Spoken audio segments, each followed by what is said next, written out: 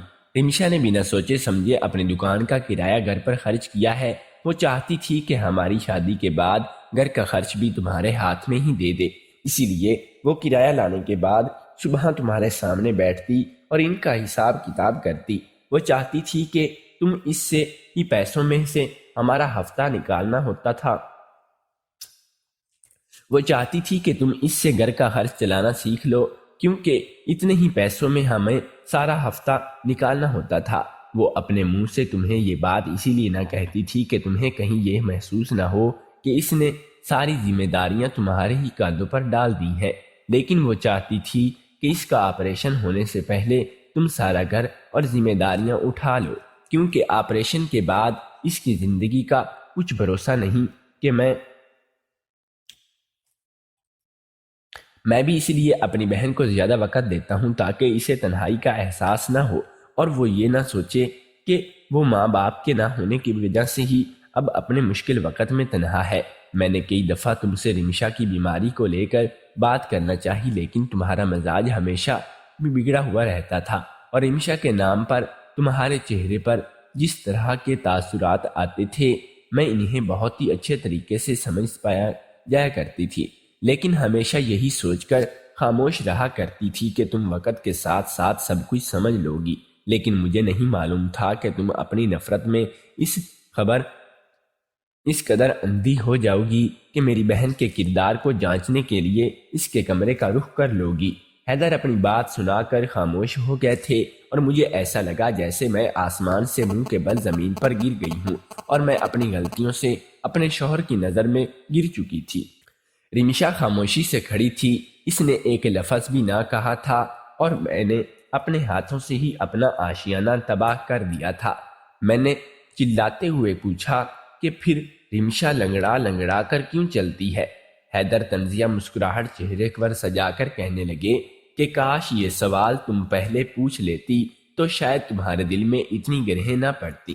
رمشا کے دل میں بہت سارے ٹیسٹ ہوتے ہیں اور اس کا ایک ٹیسٹ ایسا ہوتا ہے جس میں اس کے پاؤں کی ایک نس کو کاٹ کر کیمرہ اندر ڈالا جاتا ہے اور وہ دل کا پوری طرح جائزہ لیا جاتا ہے۔ جب ہم دونوں ہسپتال سے واپس آتے ہیں تو اس وقت رمشا دوا کے اثر میں ہوتی ہے اور اسے تکلیف کا احساس نہیں ہوتا، لیکن اگلی صبح تک جب دواؤں کا اثر ختم ہو جاتا ہے تو وہ تکلیف کی وجہ سے لنگڑا کر چلنے لگی ہے۔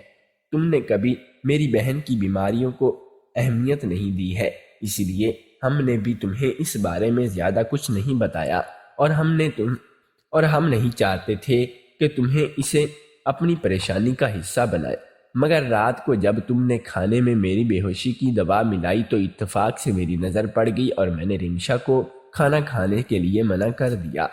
میں دیکھنا چاہتا تھا کہ تم میری بہن کے ساتھ کیا کرنا چاہتی ہو، لیکن جب تم اس کی جگہ پر لیٹی تو میں جان گیا کہ تم کیا سوچ رہی ہو۔ حیدر کی بات مکمل ہو چکی تھی اور مجھے میرے سارے سوالوں کے جواب بھی مل گئے تھے، لیکن جس طرح سے میں نے اپنے سوالوں کے جواب حاصل کیے تھے اس کے بعد شاید میں کبھی حیدر کی نظروں میں پہلے جیسا مقام حاصل نہیں کر سکتی تھی۔ میں نے یہ حیدر سے اور رمشا سے اپنی غلطیوں کی معافی مانگ لی تھی اور یہ سچ تھا کہ مجھے حیدر کا رمشا سے محبت کرنا پسند نہیں تھا، لیکن میں یہ بات کسی بھی طرح جھٹلا نہیں سکتی تھی کہ رمشا کی زندگی میں حیدر کے سوا اور کوئی نہیں تھا۔ میرے دل میں رمشا کے لیے جتنی بھی نفرت تھی وہ سب آج ختم ہو گئی تھی۔ وہ بیچاری تو پہلے ہی اپنی زندگی میں بہت تکلیف کا شکار تھی، اس سے تو میری توجہ اور محبت کی ضرورت تھی، لیکن میں نے اسے اپنی چھوٹی بہن اور دوست سمجھنے کے بجائے اپنا سب کچھ بڑا دشمن مان کر اپنے ہی پیروں پر کلہاڑی مان لی تھی۔ میں نے دل میں رمشا کا خیال رکھنا شروع کر دیا تھا۔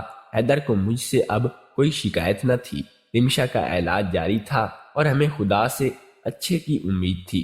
رمشا نے گھر کی ساری ذمہ داریاں مجھے دے دی تھیں۔ وہ ہر ہفتے اپنی دکان کا کرایہ لا کر خاموشی سے خوشی سے میرے ہاتھ پر رکھ دیتی۔ یہ گھر تو ہمیشہ سے ہی جنت کا گہوارہ بن گیا تھا، لیکن میری نفرت اور اندھے پن نے اسے جہنم کا گڑھا بنا دیا تھا۔